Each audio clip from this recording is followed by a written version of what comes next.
On est contre le sexisme et notre but c'est d'avoir l'égalité homme-femme. On a choisi en premier la chaîne YouTube.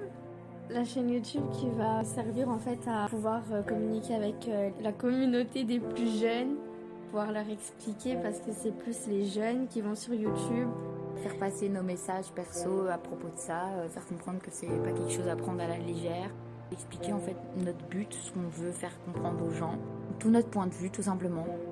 On suppose que techniquement c'est le but, ça devrait marcher et qu'il y aurait beaucoup de personnes qui auraient compris ça puisque à la suite de ça, on va lancer un hashtag. On sait pas quel hashtag, mais on aurait lancé un hashtag contre le sexisme.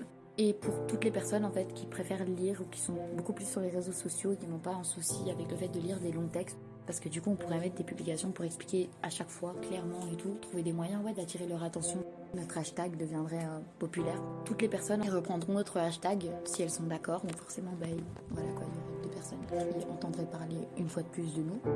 Ensuite on passerait à la radio pour expliquer en fait de vive voix. Comme ça là en fait le public ce sera plutôt des adultes, toutes les personnes qui conduisent en fait déjà, ça ferait un public en plus de toucher.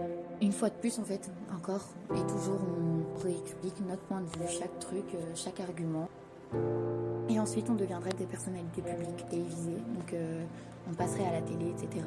Parce que les gens auraient forcément entendu parler de nous. Et on se lancerait en même temps en politique, en exprimant toujours nos idées.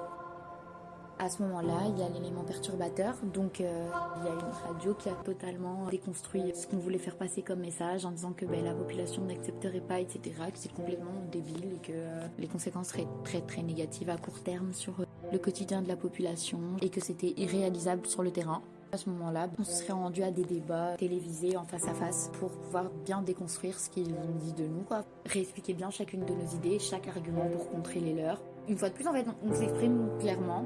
On va bien réexpliquer qu'on est des féministes et pas des féminazis parce que ce qu'on veut c'est clairement l'égalité entre les hommes et les femmes. On ne veut pas être supérieur aux hommes, tout ce qu'on demande c'est l'égalité, que ce soit juste, et je pense qu'à ce moment-là ça devrait être réglé justement en ayant déconstruit les personnes qui auraient essayé de nous détruire. Et en dernier lieu on aurait mis en plus des affiches un peu partout pour faire passer des messages importants, rappeler des choses en fait à propos du sexisme, des inégalités, des messages comme il y a dans les affiches de l'école qu'ils ont mis, qui rappellent tout bêtement des trucs du genre que c'est pas parce qu'on est en couple que ça ne peut pas être un viol, etc. Qui peuvent faire des petits rappels aux gens, qui peuvent les faire réfléchir en les voyant, etc. Je pense que techniquement on aurait pu réussir notre mission à ce moment-là.